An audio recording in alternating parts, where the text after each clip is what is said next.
வேலு, அந்த 2 சேர்ல என்ன பிரச்சனைன்னு பார்த்தாச்சுல? கஸ்டமர் வரேன்னு சொல்லியிருக்காங்கப்பா. இது 2 இதுலயும் பேசு போயிடுச்சு. பழசு எடுத்துட்டு புதுசு போட்டுறான். ஆ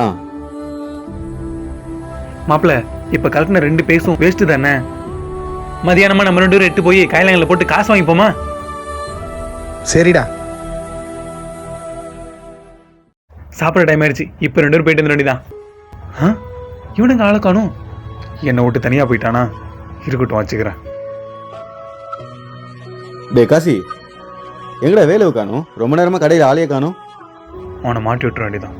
அண்ணே, காலைல 2 பேஸ் மாத்தணும்னானே, அந்த 2 பேசு சும்மா கடைன்னு சொல்லி கைலாங்கல போட்டு காசு வாங்கி போயிருக்கானே. அவன் வந்தானா சும்மா விடாதீங்க, நல்லா பிடிச்சு கேளுங்க. அதான் சும்மா இருக்கு, நீயே சொல்லிட்டியாடா. அப்புறம் எது கடையிலேருந்து இடத்த அரைச்சிக்கிட்டு அவன் எத்தும் போய் கைலாங்கல்ல போட்டு அவனுக்கு காசாச்சு கிடைக்கும். அவன் பண்ணது தப்பு இல்லை. இப்போ நீ என்கிட்ட சொன்ன பாத்தியா, இதுதான் ரொம்ப பெரிய தப்பு.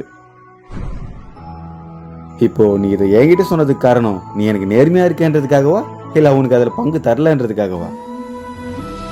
நீ எனக்கு நேர்மையா இருக்கிறதா அவன் தான் நீ பிடிச்சி கண்டிச்சிருப்பியே தவிர என்கிட்ட வந்து இப்படி சொல்லிட்டு இருக்க மாட்டேடா.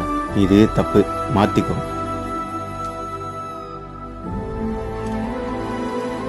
அந்த பேஸ் எடுத்துட்டு போய் கைலாங்கல்ல போட்டதுக்கு 100 ரூபா கொடுத்தாங்கடா. இந்தா உனக்கு 50, எனக்கு 50.